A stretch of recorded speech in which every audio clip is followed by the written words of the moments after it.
और अपने दिमाग की यह आदत हम 21 दिनों में पैदा कर सकते हैं। 21 दिनों तक अगर सही तरीके से हम अभ्यास करें तो हमारा दिमाग पूरी तरह से भावनाओं से मुक्त हो जाएगा। यह 21 दिनों का अभ्यास इस प्रकार है। किस दिनों तक? सबसे पहली बात जो याद रखनी है कि अपने मन में किसी भी बात को दबा कर नहीं रखना है। अगर हम किसी मनुष्य के बारे में अच्छा सोचते हैं तो हम उसे व्यक्त करें, अगर बुरा भी सोचते हैं तो उसे भी व्यक्त करें। परिणाम भूल जाएं कि परिणाम क्या होंगे। सिर्फ अपने दिमाग की ढुलाई करने पर विश्वास रखें। इससे आपके अंदर एक अद्भुत साहस पैदा होगा। जब आप किसी मनुष्य के बारे में वह सब बता पाएंगे जो आप उसके बारे में सोचते हैं, तो आप खुद सोचिए कि आपका खुद के ऊपर विश्वास कितना ज्यादा बढ़ जाएगा। आपके मन के सारे डर खत्म हो जाएंगे। हो सकता है कि इसमें आपको चुनौतियों का सामना करना पड़े, लेकिन जहां पर चुनौती नहीं होती वो कुछ अभ्यास भी नहीं होता। अभ्यास हमेशा चुनौतियों से भरा होना चाहिए। इससे आप सत्य वचन बोलने का अभ्यास भी कर पाएंगे। अक्सर हम दूसरों को प्रभावित करने के लिए वह सब बोलते हैं जो उन्हें अच्छा लगता है, लेकिन वह नहीं बोलते जो हम उनके बारे में सचमुच में सोचते हैं, और यही हमारी सबसे बड़ी भूल हो जाती है। इससे हमारा पूरा अस्तित्व झूठ बनकर रह जाता है। और अपनी भावनाओं को व्यक्त करते समय यह भी जरूर ध्यान रखें कि आपके अंदर जो भावनाएं उस इंसान के प्रति उठ रही हैं, उनके पीछे का मूलभूत कारण क्या है। उदाहरण के लिए, जब एक नौकर अपने मालिक के लिए कोई काम करता है और वह काम अच्छे से नहीं कर पाता है, तो मालिक उसे डांट फटकार देता है, जिससे उसके अंदर उसके प्रति क्रोध की भावना यह उठती है। लेकिन समझने की बात यह होती है कि मालिक तो आपको कहेगा ही, वह तो डांटे ही। अगर आप काम अच्छे से नहीं करेंगे, तो अगर आप काम अच्छे से कर रहे हैं और फिर भी आपका मालिक आपके साथ अच्छा रण नहीं कर रहा है, तो आप खुलकर अपने मालिक को अपनी भावनाएं व्यक्त कर सकते हैं, बिना यह सोचे कि इसका परिणाम क्या होगा। अगर आप इस भावना को उठाएंगे तो आप अपनी नजरों में खुद ही नीचे गिरने लग जाएंगे। आपका आत्मविश्वास बिल्कुल खत्म हो जाएगा। दूसरा अभ्यास जो तुम्हें 21 दिनों तक करना है वह यह है कि जो भी घटनाएं तुम्हारे साथ घटित होती हैं, कम से कम जीवन में एक इंसान ऐसा होना चाहिए जिसके सामने तुम अपने दिल की बात रख सको।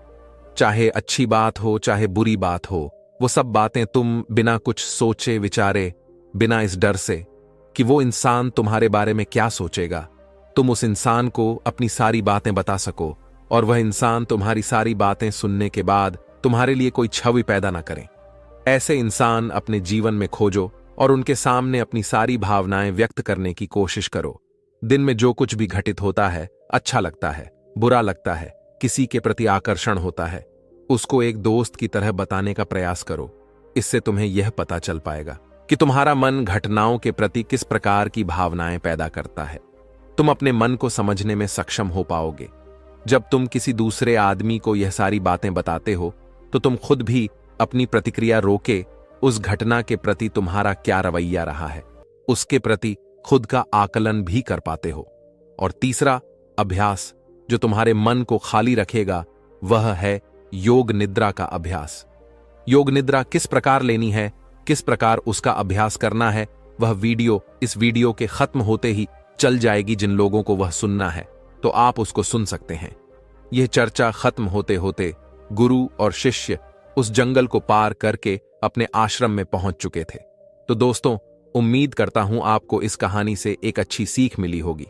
तो दोस्तों, अब चलिए हमारे दूसरे कहानी की शुरुआत करते हैं। प्लस दूसरी कहा प्राचीन समय की बात है।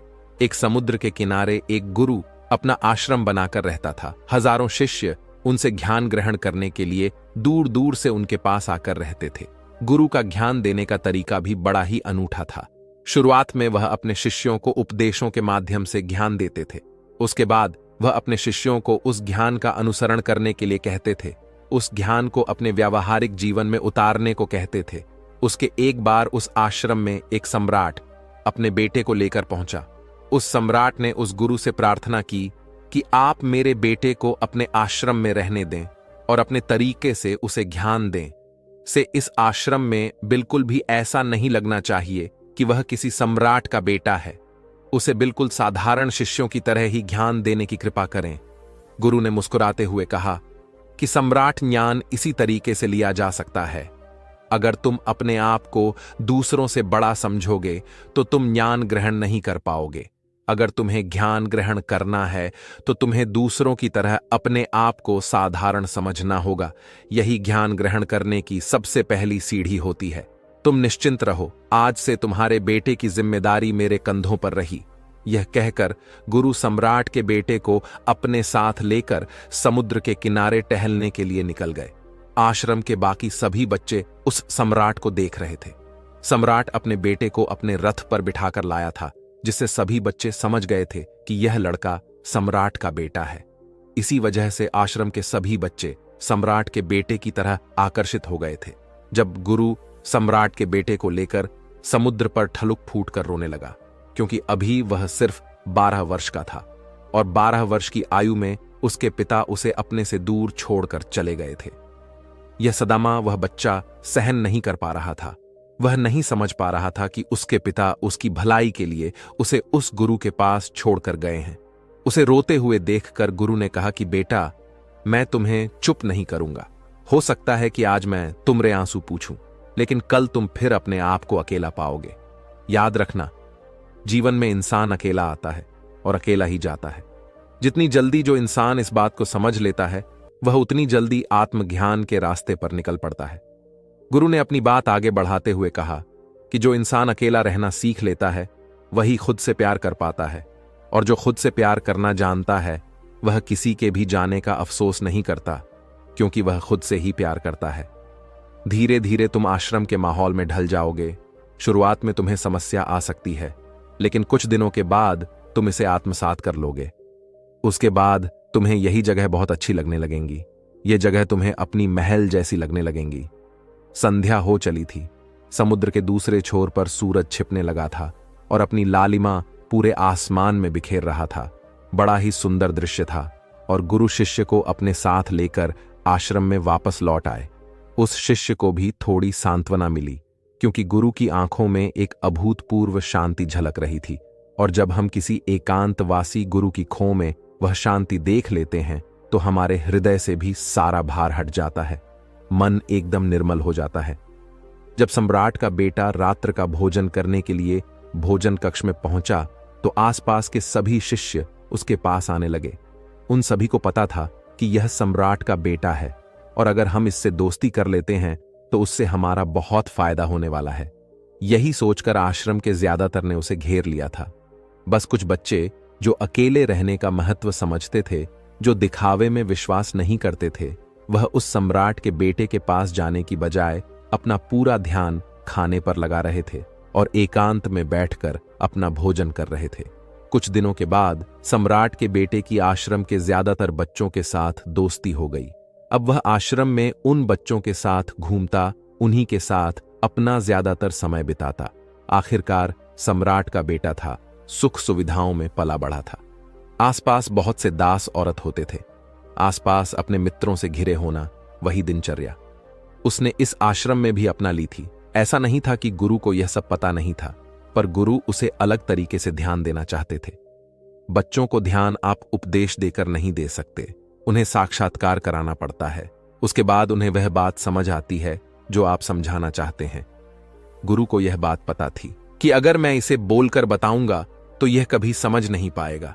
मुझे ऐसे दिखाना पड़ेगा, इसे एहसास कराना पड़ेगा कि अकेले रहने से ही तुम अपनी शक्तियों को जान पाओगे। यह सीख देने के लिए गुरु एक दिन उस शिष्य को अपने साथ एक पहाड़ी की चोटी पर ले गए। पहाड़ी पर पहुंचकर गुरु ने उसे शिष्य से कहा कि अब तुम्हारा ज्ञान पूरा हो चुका है, बस एक आखिरी रात तुम्हें यहां पर बितानी होगी। उसके बाद अगले दिन शाम को मैं तुम्हारे राजमहल में तुमको पहुंचा दूंगा। वह बच्चा तो यह सुनकर बहुत खुश हो गया कि अब मैं वापस अपने राजमहल चला जाऊंगा।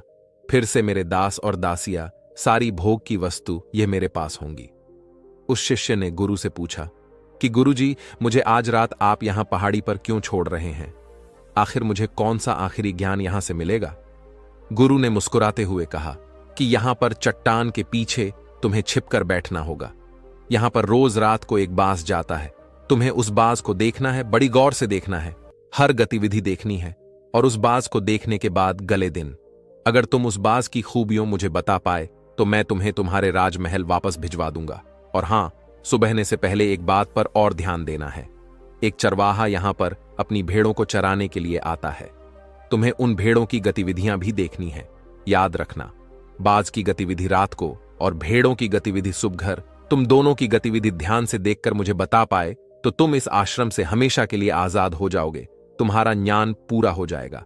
मैं तुम्हारे पिता को कह दूंगा कि यह बच्चा हमारे आश्रम का सबसे ध्यानी बच्चा है। यह कहकर गुरु अपने आश्रम में वापस लौट आए और वह बच्चा वहीं पर उस चट्टान के पीछे खड़ा हुआ उस बाज का इंतजार करने लगा।